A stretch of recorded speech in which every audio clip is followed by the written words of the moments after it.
Hi, this is James from Tabletop Gaming Guild, and today we're going to take a look at one of my favorite series of games. This one is a new version of the game come out, and it's Everdell Farshore.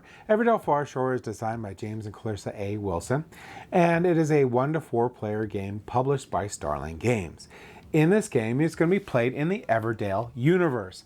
Now, it's not going to be in the same place as your normal Everdell game with the Evertree and all your woodland creatures in here. Instead, it's going to be on an island with a lighthouse as your main piece in the game there. I don't want to say piece, but the main structure, 3D structure in the game.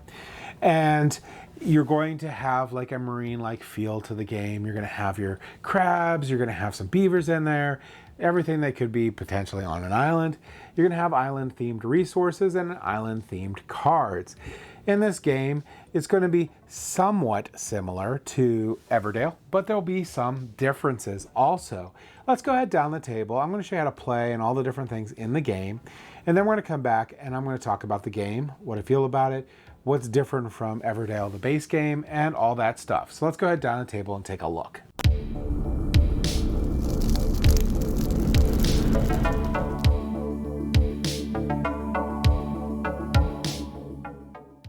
Okay, so this is going to be Everdell Farshore. Now, I wanted to show you setup. Setup for the game is actually pretty darn easy. What you're going to do to start out is you're going to put out this game board here and you're going to construct the lighthouse. Now, this lighthouse is just of 4 pieces that these 2 pieces slot together, and then you put the 2 cat pieces on there, and that's it. And that'll go up here along with your deck of cards for the game. You'll also put out your treasure tokens, your shell point tokens that are over here. You're going to place out your resources in these locations. This is going to be your driftwood, seaweed, stones, and mushrooms for the game. Each player is going to get 2 of these little animal meeples in their color. They're going to get 3 of these anchors, the really cool metal anchors here, and 3 of their animal meeples are going to go up on the top there to be unlocked at the different seasons, and 1 of them is going to go into these boats that you'll have to construct here. Just a cardboard sail, nice plastic boat, and then you put your little animal meeple in there and you place them on the start line of this track. In addition to that, you're going to shuffle up these wind rose tokens. You're going to see that they have a B side to them, so you'll shuffle these up and you'll have a B pile and an A pile. You'll flip over the top one, and this is going to indicate which type of card that you're going to want to try to play to move your sailship forward, but we'll go over that in a minute. So once we have the A's and the B's there and the top one flipped up, that part set up, the next thing we need to do is we need to determine who's going to be the first player. Whoever's the first player is going to get 5 cards, second player is going to get 6 cards, third player is going to get 7 cards, and fourth player is going to get 8 cards. We're going to put out these map tile tokens next. These map tile tokens you can gain at different points of the game, and these are going to be gold tiles that you can get. So these, if you're playing with a 4-player game, you're going to put these with the 2 on the top, then the 1, then the 1, then the 0. If you're playing with a 3-player game, you're going to remove 1 and the 1, and you'll have a 2, 1, and 0. If you're playing 2 players, you'll just have the 1 and the 2. These, you'll repeat this for all the rest of the map tiles, and you'll place these all up in the left-hand corner here. Next, you're going to set out the tableau here of cards. The tableau of cards is going to be 8 cards, 2 rows of 4. When you're placing these out, if you end up getting a duplicate, you will place that over the other card and continue dealing out. I had a duplicate here, so I placed that over that card, but I continue dealing out. So this setup here guarantees that you always have 8 unique cards in this marketplace for everyone to pick from. Setup is almost complete. The last thing that you need to do is you need to shuffle up these tile tokens here. These are going to be your islands. And once you shuffle up these island tokens, you're going to place island tokens equal to the number of players. In this case, we have 4 players, so we'll put out 4 island tiles. And these are just additional workers placement spaces that you can go to. The rest of these tiles you'll put in the back of the box. You won't need them. So this gives you a lot of variety of these different worker placement spots that can be out in the game. So in a nutshell, that is it for setup. Now we're going to move on to how do you play and how do you win this game. All right, so let's start off with how do you win the game? Well, you win the game by having the most points. And you're going to get this by trying to accumulate points over 4 different seasons. As at the end of the 4th season, your game will end. You will get points from the cards that you place out in your tableau. They have points listed on them here in the middle right hand corner here. That's how many points you would get in the end of the game if you placed them out in your tableau. You'll get points for however far your sail ship makes it. So if your sail ship makes it down to all the way down to here, that's 38 points. You'll get a point for every shell that you have. And some of your cards give you end game bonus points, and you can get points from these map tiles. I'll go over how those map tiles work when I talk about that worker placement spot. But that's how you win the game. All right, so how do you play the game? Well, you are going to pick between playing a card, so playing a card from your hand or from this area here, or you're going to place one of your workers on the map and do what it says there, or you're going to move to another season and collect those rewards or end your game. Now, with that said, when you're going through these different seasons, not everyone will end their games at different times. They're pretty close, but everyone will end their game at a different time. So keep that in mind when you're moving through the seasons. You don't really need to pay a whole lot of attention to how fast another player's moving through. You want to see what they're doing, but you want to make sure that you can get the most points out of the game without, extending it more than it needs to be and potentially not getting those bigger points. So on your turn, if you want to play a card, you're going to look at this area here. You could play something from here, or you can play something from your hand. Now there's main card types are going to be constructions. They'll say construction down here, and critters, and they'll say critter here. Now, there's also unique and common buildings and critters. And if you have a unique building, you can only have 1 in your tableau. If you have common, you can have however many you want. Now, you can only ever have 15 cards in your tableau. There's a couple exceptions where some cards say they don't count towards your tableau, but 15 cards to your tableau, once you hit that, you can't play any more cards to your play area. Now, there's several different advantages to the cards that are in your area. One simply is going to be end game scoring. Like I said before, this is going to be 1 point at the end of the game. The other one is sometimes, like this one here, as an ongoing event, whenever you move your ship at least 1 space with the wind rose tokens up there, you may discard 1 card to move 1 additional space. So this card's really nice throughout the game to help move this ship along. And again, the farther you make it along that track, the more points you will get. This card will cost me these resources to play out. It's going to cost me 1 wood and 3 stone. If I have that, I can pay those resources and I can place it in my tableau. And that would be my turn. Couple other things to show. Some of these cards have this symbol on here. This is an immediate effect. So as soon as I play this, I get draw 5 or gain 2. I get that 1 time as soon as I play it. This here is going to be production bonus. This will happen at certain seasons where I'll be able to produce this good here or resource. And it also immediately happens when I play the card. So as soon as I play the card, I get to be able to produce. I'm going to go over seasons in a little bit, and you're going to see where that comes into effect. And we also have these spaces here, which are going to be unique spaces. This one here is going to allow me to place my worker in my little tableau. And this one simply is going to move my ship 3 spaces forward, which in essence is 3 points every time I use it. In addition to that, there's going to be end game scoring cards. Oh, I do have one out here. So this end game scoring card at the end of the game, so this is what it'll be worth at the end of the game, but this is the bonus points that I'll also get at the end of the game for having this card in my tableau. For each unique construction, remember, there's constructions and critters, and they can be unique and common. So every unique construction I have in my city, I will gain 2 points. So this can be worth a lot of points at the end of the game. Now I showed you how to play constructions. How to play critters is a little different. Critters always cost mushrooms. So you have to have this mushroom resource to play it. And they all have the same different types of cards, like this one's an immediate effect card. So I can play this one for the 2 mushrooms. However, we have these anchor tokens that we got in the game. And with these anchor tokens, I can play a critter for free if I want. What I have to do to be able to do that is I have to have a building with this same type of symbol on here. So I have to have like an immediate effect one. So if I would have played this building out, and this building was in my tableau, I could place one of my 3 anchors on it and play this critter for free into my tableau, and that will count as my turn.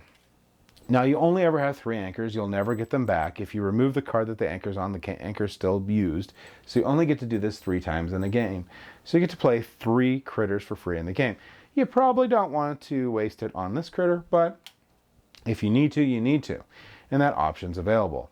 So that is everything you can do for play a card. Simply, if you're going to play a card, pay the resources, use your anchor, and play a card from your hand or this tableau. If you play a card from this market area, then you will replace it at the end of your turn. If it's a duplicate of one of the ones that are out there, you'll place it on top of that card, and then you'll place another one out until you have 8 unique cards.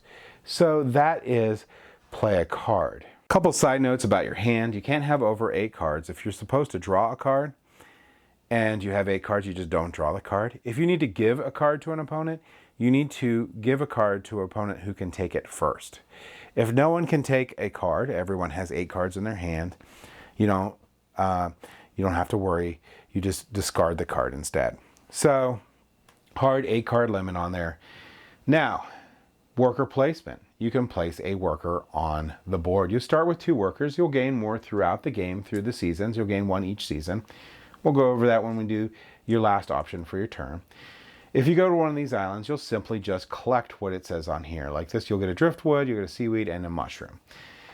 Some of the ones like this here, this is a wild icon, so I can get any 2 resources I want. And this one here will let me copy any shoreline tile here, and I will also get a card. There's other spaces like here. Here, if I go to the docks, these will only allow 1 worker each. A lot of space. These will only allow 1 worker each. These will allow any number. So if I go to the docks, I can discard up to 3 cards from my hand and get any 3 resources that I want from here. These are the resources I'm talking about. If I go here, I could discard any number of cards, then draw up to my hand limit from either the deck or the bay. When I'm drawing cards, I can draw them from here or from this bay or the market. After I'm done drawing cards, these would be replaced. And again, any duplicates would be placed on top of their duplicate, and we make sure we have 8 unique cards. These spaces here simply just give me these resources. This one here will give me 3 driftwood. This will give me 2 seaweed. This will give me a stone and a card. And this will give me 2 mushrooms. Now we only have 1 more worker placement spot left, and that's going to be the dunes. So if you go to the dunes, you can acquire one of these map tiles. You can only have 1 of each type of map tile, and as you saw before, the multiplier will drop as we go. So the first person with gifts will get 2 points per map tile they have. Now you have to have unique map tiles, so the most map tiles you can have is 6. So if you had all 6, it would be 2 times that 6, so 12 points. However, every other map tile you have, unless you get the zeros, have multipliers too, and those all count. So you can get a ton of points from these map tiles, especially going to them first. Well, how do you qualify to get those? If you go to the dunes, any number of characters can go there. You have to have, or any number of workers can go there, so your opponents can go there too. You have to have this number of symbols in your tableau. So I have to have 3 of these immediate effect icons in my tableau at the time that I try to claim this. If I lose them later on, I don't lose the map tile. That's not a big deal. But I can claim this, and I will place it in my area, and that will be held for endgame scoring. And like I said, you can get a ton of points from those map tiles. Now, one of the things I glossed over in playing a card, which I do need to swing back, so that was worker placement. One of the things I glossed over on a card is if you play like you're going to take a look at these things. You're going to have these Windrose tiles out, and right now I'm looking for common, so a card that says common, and a card that has an immediate effect. If I play that, then my ship gets moved up. So if I played this common building that has an immediate effect right here, see if I can get the focus, my ship would go up 2. And if my ship goes up and I hit an area that has this little treasure icon, I will get this treasure token. This treasure token right here is worth 2 points at the end of the game if I don't spend it, but I could spend it for any resource. So I could spend it as a wood, seaweed, stone, or mushroom. So those come in handy. That is the main ship movement. There's tons of cards, as you saw earlier, that'll help move your ship, but paying attention to those Windrose and playing the cards that at least have one factor that matches those can really help out in gaining a lot of points. However, don't let it blind you to a strategy in the game that could get you even more points. So that is worker placement portion. Those are the places you can go on the board, and that's what you can do. The other option you can do on your turn, again, you can only select one, is you can move to the next season. If you move to the next season, you'll get what it says on here. So if this is the first time, and I'm going into spring, I'm going to be able to produce. Remember how I said that if we're looking at these little icons right here, when I first place it down, I will get that resource. But if I go to a season that allows me to produce, every card that I have that has this little icon, I will get that resource again, or card, or wherever it says. Then I will also get an additional worker. So I'll get my additional worker. I will retrieve all my workers from the board, and I'll be ready to move on the next turn and place workers and play cards. If I'm the last one, the last player to go into that season, I will then also, that player will flip over the next Windrose tile. So now everyone's looking for cards that allow you to have worker placement spots in your tableau. And they're now looking for critters to move up their sail ships when playing cards. Now, if I then move on to the next season, so the next season here won't produce, but I will get another worker. So I will then have my 4th worker. I will gain 2 cards from the bay. So I'll pick 2 cards from the bay, and then after I get them, I will replace those cards.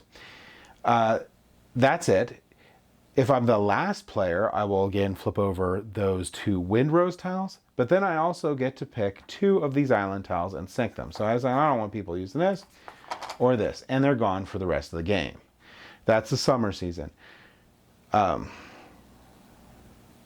if I go into the fall, that'll be my last season. And when into the fall, I will get my last worker. I'll be able to produce on all of those green icons. I will get 2 cards from either the deck or the bay. So this is going to be your bay, and that's your deck. And I will be able to continue on with my last season. After I'm done with that and pass, I'm done for the game. Now, swinging a little bit back on this fall season, if I'm the last player, I simply get to flip over the last 2 Windrose tiles for the new objectives that have to be met to move the sail ship forward beyond card effects. So that is how you play the game, and you will continue on doing this, like I said, until you are past the fall season, you've done everything you want to do, and then you pass. At that point, no one can affect your tableau, no one can touch your stuff. You're effectively going to just wait until the others have finished. That normally happens pretty quickly. So after that, everyone's going to score up their points. So for scoring, this is the one thing I wish the game had, was a score pad, but we're going to go run through it. The first thing you should score is super easy. Wherever your ship is, that's how many points you have. So just write down those points. So if I'm here, I have 38 points. That's it. Done. Next, count of how many shells you have. Each of these are worth 1 point each. Next, count up how many treasures you have. These are worth 2 points each. Next, go through your tableau and look at these points right here and count them all up. So once we have all that up, we have pretty good where we're going to be at. But we have 2 more things to score. The next thing we have to score is if we have any cards like this. And if we have any cards like this, we're going to take a look at the card and score those bonus points. Write all those down. And then the final scoring thing we have to do is these map tokens. So let's get an example here. So here would be my example. So let's say I have these 3 map tokens. So the first thing I would do is on the far left here, I would score this one. This would be 2 times the number of map tokens I have. So that's going to be 2 times 3, which gives me 6 points. This one's 1 times the map tokens I have. So that's 1 times 3, which is 3 points. And this is 1 times the map tokens I have, which is going to be 1 times 3, which is 3 points. So I have 6, 3, and 3. So that gives me 12 points. And that's how map tiles score. We're going to add up all those scores, and the person with the most points is going to win the game. Now, there is a couple tiebreakers that you can run into if multiple people have the same score. Never ran into that, but you can. So if you have a tie, the player who moved their ship the furthest is the winner. If still tied, check the following further tiebreakers in order. Most map tiles, most treasures, most leftover resource. If still tied, you're going to share a victory. So that is how you play Farshore. Now I'm going to briefly talk about a different mode that you can play, and this is going to be the solo/cooperative mode. So in the solo game or cooperative game, you can play 1 to 3 players. In this game, you're going to be using these cards here. These cards here are going to be your deck of cards that you're going to use to determine what this crab pirate is going to do to you. And each turn you're going to flip one of these over. So we're going to go over that in a second. But this is a module that you can use with it, and this will add the difficulty. We'll go over that in a second. And here's a little board here. We'll put it up here so you can see a little better. They're going to be using to track some of the icons that the bot will be picking up in the game. So this, you will be taking out these crab meeples, and these are going to be the person you're playing against. The captain is called Bonnie Red Claw. So setup for this game is going to be similar setup to the normal game, and consider it like a 2-player setup for the game. There's going to be a couple differences in that. You're going to, technically you can use other characters, but Captain Bonnie does prefer the crabs, so probably leave it that way. Choose a challenge level you will use in this game. Mark that challenge level with an anchor token for your reference. So we're going to pick a challenge level, and the challenge levels are going to be listed on Bonnie Red Claw's card here, and you can use an anchor to point to which one you're actually doing. Let's see if we get this in focus properly. Don't know what's happening to the camera today. All right. So you can go bashful, and this is going to move Bonnie's ship once per wind rose that she matches. You can do bold, that's going to move it 2, and you could do brilliant, it's going to move it 2 per wind rose, and you're going to have top weather, which we'll go over in a minute. Breathtaking, move it 2, and use both weather. And we're going to go over those in a minute, but those are the different difficulty levels. You're going to select one, and you'll just point the anchor to the one that you picked. Highly recommend that you use bashful first to start the game, so get used to this. And next you're going to shuffle the color markers face down. These are the color markers right here. So you notice that they match the different types on the tiles. You're just going to shuffle those face down. All right, so let's show this plain rose card here. I'm going to move some more stuff down here a little bit so you can see. So this plain rose card, we're going to place one on the bottom row for each one. And depending on what color we flip here is going to be where it moves. So let's flip these all over, and then I'll go over how these move. So if it's a purple marker, it's going to move up to 2. So we have a purple marker here. It's going to move up to the 2 area. If we have red, blue, and tan markers, they're going to move up to 2. And the green one's going to stay, or 3, I'm sorry. And the green one's going to stay on 4. Now we've set up the that card. The next thing we do is going to shuffle the route cards and place them in a face down deck near Captain Bonnie's city. Now, these are your route cards. These are going to be what Bonnie's going to do. We're going to shuffle these guys up and place them next to wherever Bonnie will be playing. All right, so the last thing we're going to do is we're going to set up the game as normal, except for these exceptions in here. When we're doing map tiles, we're going to count Bonnie as a player. So we'll set up map tiles for 2 players if we're playing solo. We'll set up 3 players if we're playing with 2 players cooperatively. And we'll set up the map tiles for 3 players if we're playing cooperatively. Now, when you set up the island tiles, you're not going to count Bonnie as a player. So if it's going to be 1 less. So if I have 3 players, I'll have 3 of those out. Bonnie is always the last player, but we'll start with a hand of only 2 face down cards. So Bonnie will get 2 cards. Captain Bonnie sets up workers as normal. So it has 2 in their starting area and then can unlock them through the different seasons there. Captain Bonnie gets no anchor tokens. And in solo play, you're the starting player. If you're playing with 2 to 3 human opponents, which is going to be the cooperative move, Bonnie will always be the last player. She will always prepare for a season after the humans have prepared. All other rules for solo play will remain the same with playing 2 to 3. So that is the only difference here. So we set up the difficulty level. Down here I'm going to talk about the little weather cards here. So if you're playing level 3 or 4, you're going to play with weather cards. So you're going to shuffle the weather card deck, which is going to be this deck right here.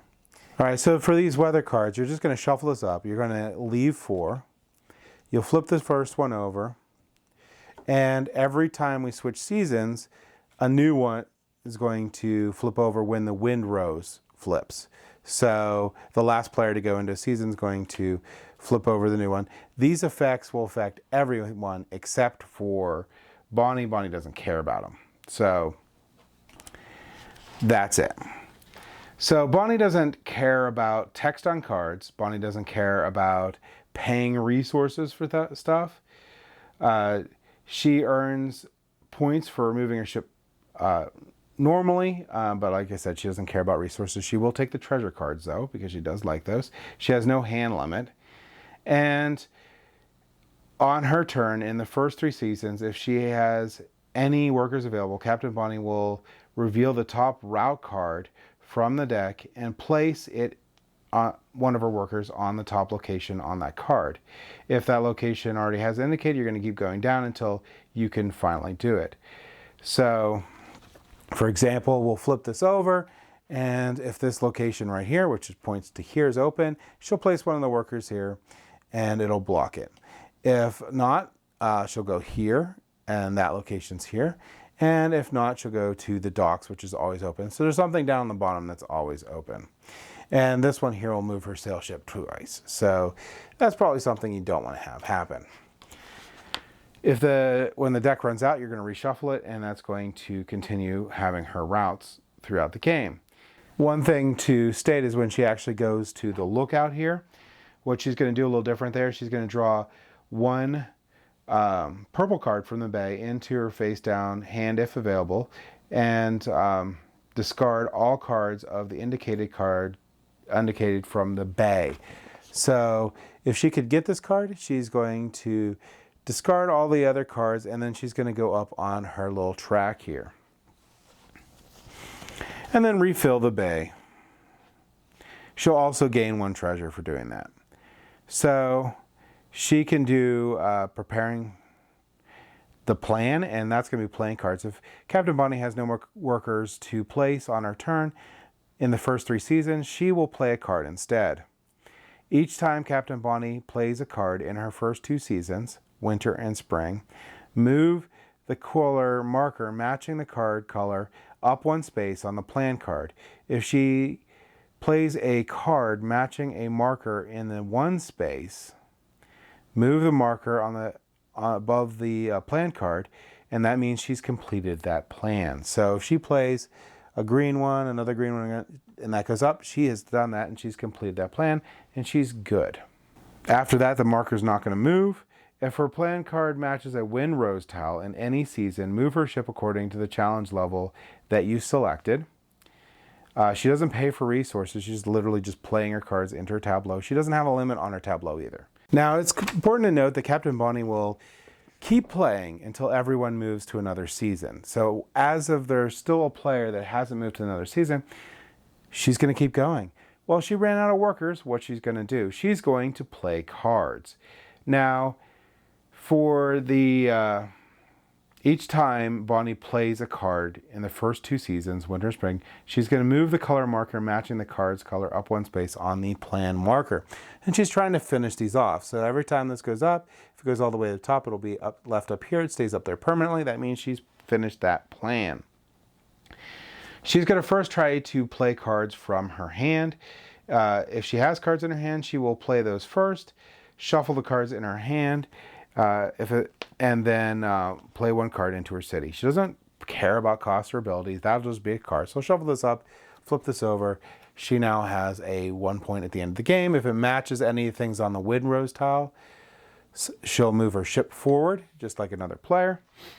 If she is out of cards in her hand, she can play cards from the bay instead. She's going to use the plan card to determine which card she will play. She will pick the one matching the highest color marker still on the card. So she, as of this point, is going to prefer the green cards if they're available and keep moving along until she finds one that works out to play that card. This marker will move up. She may get to move her ship up if it matches the wind rose tile. And like I said, she'll continue to do that until everyone else has moved to the next season. Once that happened, Captain Bonnie will prepare for the season on her turn immediately after you've prepared for the last player has done that. She'll retrieve her workers plus her new worker, then following these steps for each season. In spring, she claims all map tiles she is eligible for. So she'll claim all the map tiles she's eligible for based on what she has in her tableau. She'll draw 4 cards from the deck unseen to her hand. So she'll replenish her deck with 4 cards. In summer, she'll claim all map tiles she's eligible for. She'll draw 6 cards from the bay, using the plan card to determine which cards she'll draw, so the ones at the highest number, so she's trying to finish her plan card. Adjust the markers on the plan card for each card that is drawn before drawing the next card. Refill the bay only after she's drawn all cards. Autumn, she claims all map tiles she's eligible for, draws 3 cards from the bay, using the plan card to determine which cards she draws, as described above. Adjust the markers on the plan card for each card that is drawn before drawing the next card. Refill the bay only after she's drawn. All right, so the other thing is during autumn actions. So for the autumn actions, so she will play 1 card from her face down hand, shuffle if she hasn't already. Then if she qualifies for any map tiles she hasn't claimed yet, she'll immediately claim it with one of her workers as part of the same action. So she is going to probably have a lot of map tiles by the end of the game. Once she runs out of cards in hand, if she still has any remaining workers, reveal a route card and place a worker on the location shown at the bottom of the route card, then activate it as shown on the card. If the lookout is revealed as a purple card, so again, these are going to be the purple cards right here, she will play it immediately instead of drawing it into her hand. Captain Bonnie will pass after she has played all the cards in her hand and played all of her workers in autumn. So that is how she ends up finishing. In autumn, Captain Bonnie ends her game on her own terms, whether the players have passed or not. She passes after she's played all the cards in her hand and placed all of her workers. To determine Captain Bonnie's score, you're going to add up the points from the map tokens, treasure tokens, and her current ship location are calculated normally. Each green, blue, tan, and red card in her city is worth 2 points. Each purple card in her city is worth 6 points. And that's it. That is how you score for Bonnie, and you are trying to beat her score. Like I said, this solo mode can be played solo or cooperatively up to 3 players. I know I did a really quick brief overview of the solo mode, but it's cool cooperatively, and a nice little element to this game. So that's all the rules for Everdell Farshore. Let's go ahead back up the table here and I'll give you my final thoughts on this game.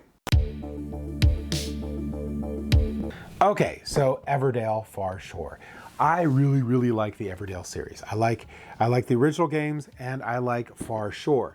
Now, Everdell Farshore is pretty much at its core still Everdell. There's some differences in it, and the big differences are going to be just in how they streamline some rules. They added some like ideas that they got from the different expansions in Everdell, and some cool little things that really add on to the game, which I think one of them should be probably in the Everdell base game, and I'm probably going to do it. And that's going to be where in the bay in this one, you have that 8-card list in there. Now those 8 cards, if you have any duplicates, they get placed on top of the duplicates. So you always have 8 unique cards out.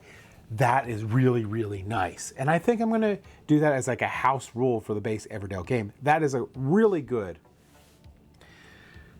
neat sort of like mechanic, or I don't know, mechanic, but a thing that they did for the game just to ensure that you don't have like a limited number of cards out there because you have a whole bunch of duplicates, which can happen. So that's really cool. I like the ship track and the wind rose tokens. Those are different. So where you have to sort of pay attention to what cards you place out may guide what you play, but you have to also keep in mind that you can get a lot more points potentially from your city than you can from where your position is on that ship track.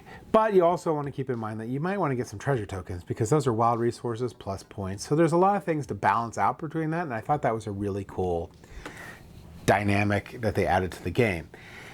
I love the gold token. Well, you know, I sort of like the map tokens a lot better than I like the gold tokens for Everdell. The gold tokens for Everdell were fine. These seem to, I don't know if streamline's the right word, but they just seem cleaner in this game. So I really like the map tokens, and I really like how those work out for your goal tiles in the game. Just real quick, component quality is amazing. If you love the component quality of Everdell, it's the same great component quality in this. Awesome components, awesome card quality, awesome thick cardboard board, and all the things are just great. What nice wooden little animeeples, really are nice. The little squishy mushrooms, really cool, like that squishy berries in Everdell, really cool. So component quality, this just hits it out of the park. Gameplay, great. A couple other differences that from this and the Everdell base game that would be good to point out was I believe the hand limit was different. It wasn't like a hardcore hand limit like in this one where you have 8 cards, you just don't draw anything. That's sort of like a hardcore hand limit in this. I just like how cleaner. It seems like the game is just, they just took Everdell, they said, hey, we've been doing this for a long time. These are our lessons learned. This is what we're gonna do in this, and they implement it. Because of that, the island tiles are really cool too. I like those where they flip over halfway through and they just give you extra worker placement places, but that's not much different than a basic Everdell game other than the flipping over part where you have those extra worker placement spots come out. The thing is, if you love Everdell, would you buy Farshore? It's different, but it's the same. So I think you have to keep that in mind. If you've never played Everdell, this is a great game for you. This is an amazing game. I would highly recommend picking this one up. Probably even before you play Everdell. Now, one of the big differences that I didn't mention that I should mention between Everdell and Farshore is the card mechanic. So in Everdell, you're trying to chain cards. Your efficiency is based on getting the right cards, constructions out to get the right critters out and get those critters out for free. That is a big part of Everdell. You're hunting through that deck trying to get those. That is a really exciting and fun part of that game. This doesn't have that. That was removed. You don't have any chaining of anything in this game. The only thing that you're going to have is those 3 anchor tokens, and you use those 3 anchor tokens to try to get out 3 free critters throughout the game. That's it. Other than that, you really don't care what structure, or you're not pairing structures to critters. You're just not doing it, other than to play that anchor to have the same type out. So that is not a thing in this game. So if you loved that in Everdell, I'm not sure you're not going to get that in Farshore. So just keep that in mind. That is a big difference between the two. But yeah, overall, I mean, it's a great game. It's a great game. You're not gonna. I think if you loved Everdell, you're gonna like Farshore or love Farshore. So you're not gonna miss out on anything. The question was whether you feel you need more Everdell or a slightly different Everdell. If you do, great. This is great. If not, maybe not. If you've never played Everdell, and you don't have a copy of Everdell, this might be a great copy to get. I would highly recommend picking this one up. This one is really fast. I really don't have very many negatives about this game at all. In fact, the only real negative I have on the game at all are 2. I have 2 negatives. They're not really big. One is they should have had a scorecard. A scorecard would have been great. There's a bunch of different things that should just be happening each time. And if you just had a scorecard to write down, I know you could print your own, but it's really nice when it comes with the game. And it sort of feels weird not having it when you're trying to score at the end, because there is a bit of different things that you have, and the score and the numbers aren't small necessarily for any of these, so it does help. The only other thing that I had was that there's a lot of points. There is so many points you can get in this game. It just feels like every time I play this is a much higher scoring game than I remember of any Everdell game, which isn't necessarily bad. But it gets back to needing that scorecard. Also, it's really hard to see where people are at in this game. Not that that matters a whole lot, but your scores could be, you could get significant points from multiple different avenues in this game, whether it's from your tableau, the stuff there, or it's from getting those shells. Well, shells probably won't give you a significant amount, but the map tokens can. You can get a pretty good stack of treasure tokens too. And how you're moving your ship along that track, just a lot of different things to give you a bunch of points, which is also a really nice part because there's a lot of valid strategies you can have in this game and which direction you go, how you pivot, and what you do. Overall, really love Everdell Farshore. I think it's an amazing game. Okay, so overall, great game. Played it a lot. Keeps getting back to the table. Really love this game. Highly recommend it. Gave you some of the caveats that I have. Keep those in mind. Great game. Thank you for watching.